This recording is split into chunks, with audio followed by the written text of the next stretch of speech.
سلام الله عليكم ورحمته وبركاته، وأسعد الله أوقاتكم بكل خير. خلوني أتكلم اليوم عن شيء قاعد يصير قدام عيوننا، شيء مو طبيعي، شيء اسمه منافسة الفئة الكادحة.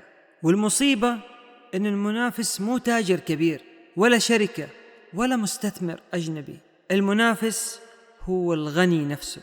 إحنا طول عمرنا نعرف إنه البسطات هي ملاذ الفقير بعد الله. رمضان يجي والناس تتسابق تفتح بسطة، بطاطس، فلافل، بليلة، ذرة، هذا عنده فرفيرة، هذا عنده مرجيحة، وهذا كله مو عشان الثراء، لكن عشان فرحة العيد، عشان ما يمد يده، عشان يقول لأولاده تعبت بس جبت لكم شيء يرفع الراس. وفجأة يدخل علينا منافس غريب. المنافس هذا المفروض يكون مستهلك، المفروض يكون داعم، لكن للأسف صار منافس، ومنافس شرس.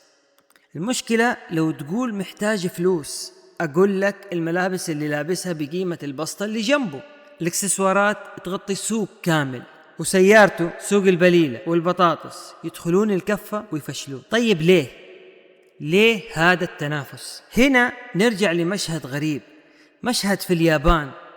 أطفال تويوكو، أطفال عندهم بيوت وعندهم أكل وعندهم أهل، عندهم أمان، لكن يتركوا كل هذا ويروحوا يجربوا حياة الهوملس، مو لأنهم محتاجين، لكن لأنهم يبغوا تجربة، يبغوا إحساس، يبغوا ترند، يبغوا يقولوا جربنا المعاناة. بس الفرق أطفال تويوكو جربوا، لكن التجربة ما كانت لعبة. كثير منهم لما رجع أهله ما قدروا يتقبلوه، انقطع، ضاع، وصار فعلا هوملس. هذه مو تجربة، هذه واقع. أما هنا الفقير في بلادنا حتى لو انكسر، الحمد لله غالبا عنده مأوى، لكن اللي ينكسر فعلا هو فرحته في تجهيزات العيد، هو إحساسه إنه يعيش مثل الناس يوم العيد.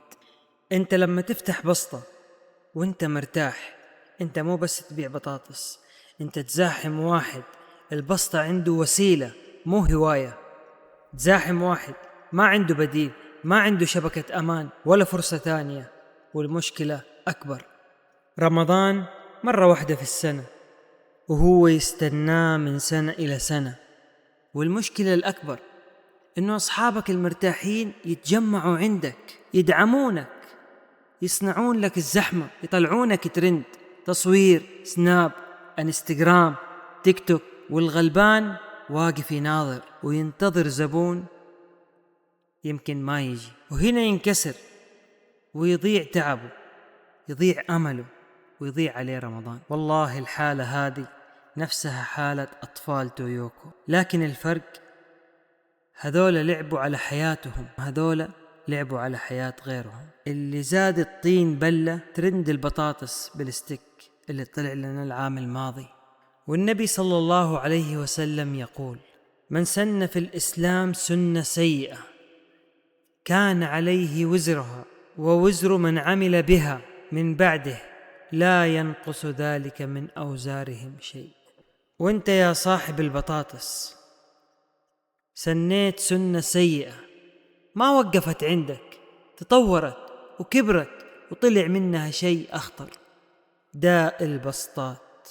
الموضوع مو بطاطس وبسطة، الموضوع عدل وأخلاق ومعرفة مين المفروض ينافس ومين المفروض يدعم.